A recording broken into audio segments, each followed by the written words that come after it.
Le point le plus élevé du comté est marqué par un mystère. On dit qu'un homme a trouvé la mort à cet endroit au cours d'une violente tempête, alors qu'il tentait d'entraver une créature maléfique qui menaçait la terre entière. Vint alors un nouvel âge de glace. Quand il s'acheva, tout avait changé, même la forme des collines et le nom des villes dans les vallées. À présent, sur ce plus haut sommet des collines, il ne reste aucune trace de ce qui fut accompli il y a si longtemps. Mais on en garde la mémoire. On l'appelle la pierre des Wards.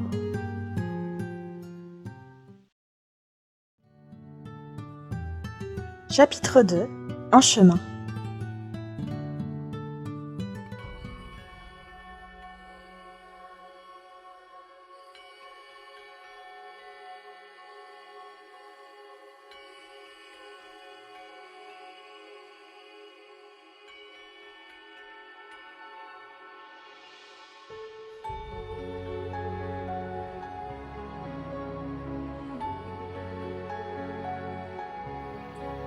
Je me levai 1 heure avant l'aube.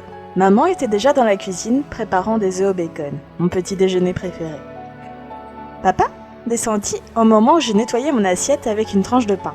En me souhaitant le bonjour, il tira de sa poche un objet, qu'il me mit dans la main. C'était le briquet à Amadou qui avait appartenu à son grand-père, puis à son père. Il y tenait beaucoup. Je veux que tu l'emportes, fils. Pourrait être utile dans ton nouveau métier. Et reviens nous voir bientôt. Le fait de quitter la maison ne t'interdit pas de nous rendre visite. C'est l'heure, intervint maman en me serrant encore une fois dans ses bras. Il est au portail. Ne le fais pas attendre. On n'aimait pas les attendrissements dans la famille. Nous étions déjà dit au revoir. Aussi, je sortis seule dans la cour. J'aperçus l'épouvanteur de l'autre côté du portail. Haute silhouette noire dans la lumière grise du jour. Le capuchon rabattu sur la tête, il était là, immobile, son bâton dans la main gauche. Je marchais vers lui, balançant mon baluchon, et je me sentais fort nerveux. Je fus surpris de le voir pousser la grille et s'avancer dans notre cour. Allons-y, mon garçon. Autant prendre tout de suite le chemin qui sera le nôtre. Et, au lieu d'emprunter la route, il contourna la maison et se dirigea vers le nord, droit vers la colline au pendu. Bientôt, nous traversions les dernières pâtures et mon cœur se mit à cogner. L'épouvanteur franchit la clôture avec l'agilité d'un jeune homme. Moi, je me figeai sur place, les mains sur la planche de la barrière. J'écoutais la plainte des branches ployant sous leur sinistre charge. Qu'est-ce qui ne va pas, mon garçon? Si à peine sorti de chez toi, tu te laisses effrayer, tu ne me seras d'aucune utilité. J'inspirai profondément et j'escaladai la clôture. Nous commençâmes à grimper la pente et l'obscurité qui régnait sous les arbres masquait la lueur de l'aube. Plus nous montions, plus il faisait froid, plus je grelottais. C'est un froid à vous donner la chair de poule et à vous faire dresser les cheveux sur la nuque. Un froid annonciateur d'un phénomène anormal. Il m'était arrivé de le sentir, à l'approche de quelque chose qui n'appartenait pas à notre monde. Quand nous eûmes atteint le sommet de la colline, je me retournai, alors je les vis, au-dessus de moi. Ils étaient au moins 100. Un même arbre en portait parfois 2 ou 3. Ils étaient en uniforme de soldats, avec de larges ceintures de cuir et de lourdes bottes, les mains liées dans le dos.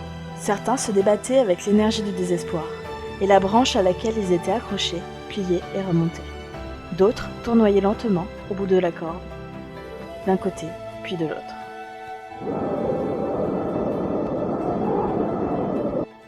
Le vent me jeta au visage un souffle si glacé et si mauvais que de toute évidence, il ne pouvait être naturel. Les arbres se courbèrent, les feuilles séchèrent et tombèrent d'un coup. En un instant, les branches se retrouvèrent dénudées. Quand le vent se fut calmé, l'épouvanteur posa la main sur mon épaule et me força à avancer. Nous nous arrêtâmes devant l'un des pendus. Regarde-le. Que vois-tu? Un soldat mort? Quel âge a-t-il à ton avis? 17 ans, pas plus. Bonne réponse, mon garçon. Maintenant, dis-moi, as-tu peur? Un peu. J'aime pas être si près de lui. Pourquoi? Tu n'as aucune raison d'avoir peur. Il n'y a rien là qui puisse te faire du mal. Concentre-toi sur lui, et pas sur toi. Qu'a-t-il éprouvé? Quelle a été sa plus grande souffrance? Je tentais de me mettre à la place du jeune soldat et d'imaginer son agonie. La douleur, la lutte contre l'étouffement, avait dû être terrible. Mais il y avait eu pire. Il a compris qu'il allait mourir et qu'il ne rentrerait jamais à la maison. Qu'il ne reverrait jamais sa famille. Comme je prononçais ces mots, une vague de tristesse me submergea. Au même moment, les pendus commencèrent à s'effacer lentement, jusqu'à ce que nous soyons seuls sur la colline aux pendus, et que les arbres aient retrouvé leurs feuilles. Comment te sens-tu à présent? As-tu encore peur? Non, je suis seulement triste. Très bien, petit. Tu apprends vite. Nous sommes, l'un et l'autre, le 7e fils d'un 7e fils. Et nous avons le don de voir ce que les autres ne voient pas. Ce don est parfois une malédiction. Si nous avons peur, certains êtres se nourriront de cette peur. Notre peur les rend plus forts. Le seul moyen de leur tenir tête est de te concentrer sur ce que tu vois et de cesser de penser à toi. C'est toujours efficace. La vision de ces pendus était horrible. Mais ce n'était que des ombres venues d'un autre temps. On ne peut plus rien pour eux. Sinon, les laisser s'estomper.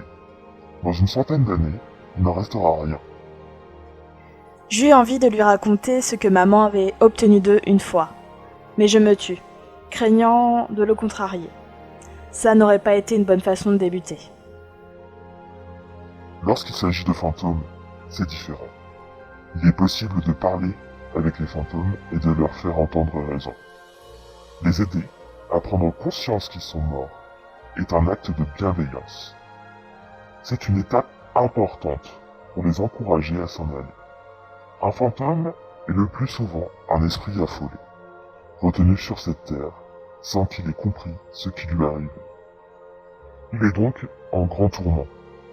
Cependant, certains sont là dans un but précis et peuvent avoir des secrets à te révéler. Quant aux ombres, elles ne sont que les traces d'âmes parties vers un autre monde. C'est ce que tu as vu, mon garçon. Des ombres. En principe, si tu te comportes bravement, elles ne te repèrent pas. Et elles ne ressentent rien. As-tu remarqué que les arbres s'étaient transformés?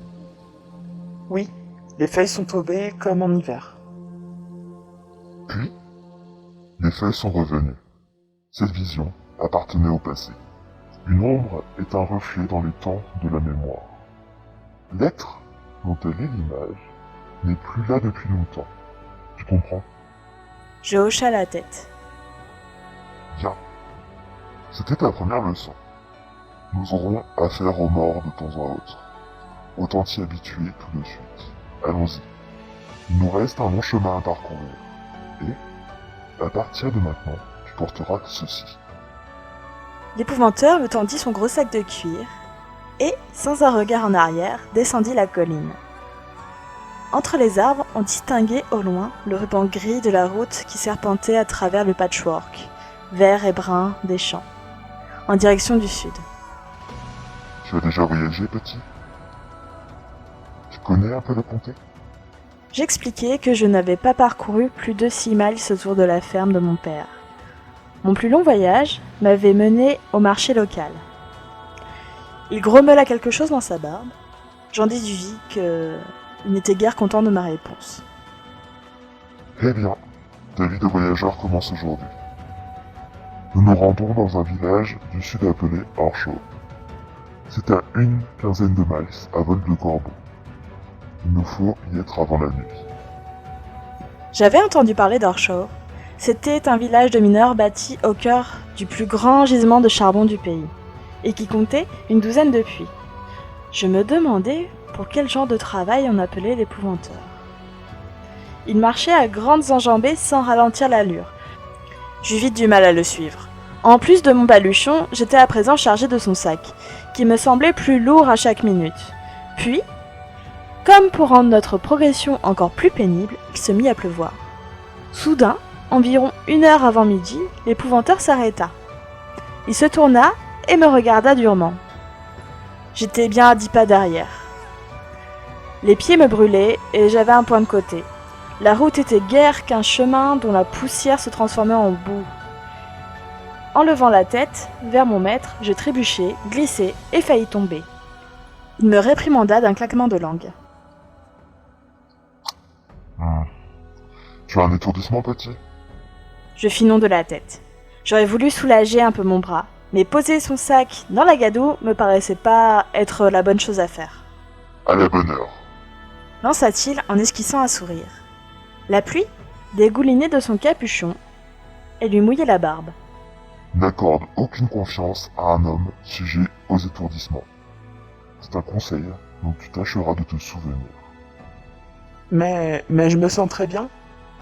Il leva les sourcils étonnés. Vraiment? Alors, c'est la faute de tes bottes? Elles ne sont pas accoutumées aux longues marches? Mes bottes étaient semblables à celles que portaient Jack et mon père, solides, pratiques, pour affronter la frange et le purin d'une cour de ferme. Mais il fallait du temps pour s'y habituer. Une paire neuve vous condamnait à 15 jours d'ampoule avant que vos pieds s'y sentent à l'aise. Je regardais celles de l'épouvanteur. Elles étaient taillées dans un cuir qui paraissait d'excellente qualité, et garnies d'une semelle épaisse. Elles coûtaient sûrement une fortune. Mais quelqu'un qui arpentait sans cesse les routes avait besoin d'être bien chaussé. Elles fléchissaient souplement à chaque pas, et devaient être confortables dès le premier moment où on les enfilait. De bonnes bottes sont indispensables dans notre métier. Nous ne pouvons laisser à aucune créature, humaine ou non, la moindre chance de nous rattraper, là où nous avons à intervenir. Compter sur ses jambes ne suffit pas. Donc, si je décide de te garder, je te fournirai une paire de bottes, comme les miennes. À midi, nous fûmes une courte halte à l'abri d'une étable abandonnée. L'épouvanteur tira un paquet de sa poche. Déballant le torchon qui l'enveloppait, il découvrit une grosse part de fromage jaune. Il en brisa un morceau et me le tendit. J'étais si affamé que je l'engloutis en 3 bouchées. L'épouvanteur n'en mangeait qu'un petit bout avant de remballer le tout et de le remettre dans sa poche. Il avait jeté sa capuche en arrière et je pus le dévisager vraiment pour la première fois. En dehors de sa barbe épaisse et de ses yeux de bourreau, ce qu'il y avait de plus remarquable, c'était son long nez, sec et recourbé, comme un bec d'oiseau de proie. Sa bouche disparaissait dans les poils de sa barbe et de sa moustache.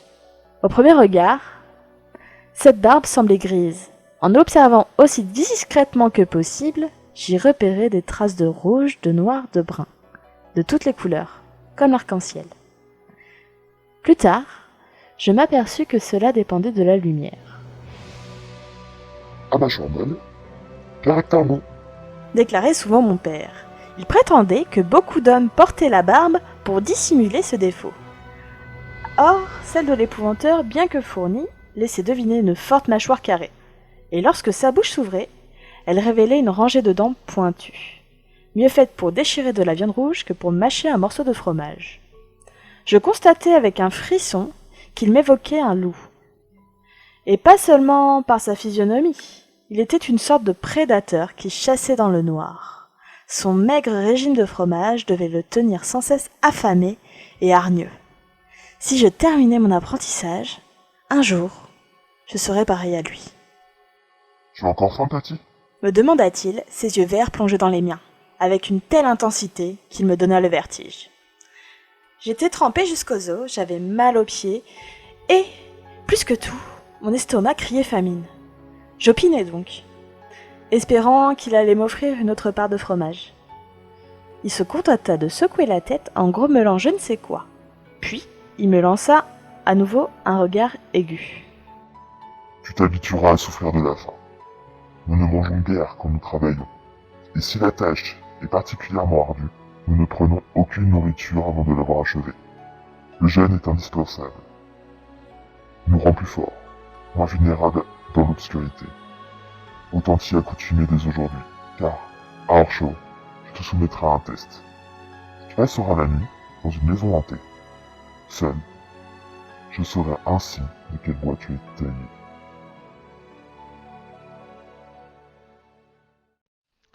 En espérant que cette vidéo t'ait plu, n'hésite pas à t'abonner et appuyer sur la petite cloche. Allez, salut, À bientôt. Eva Games.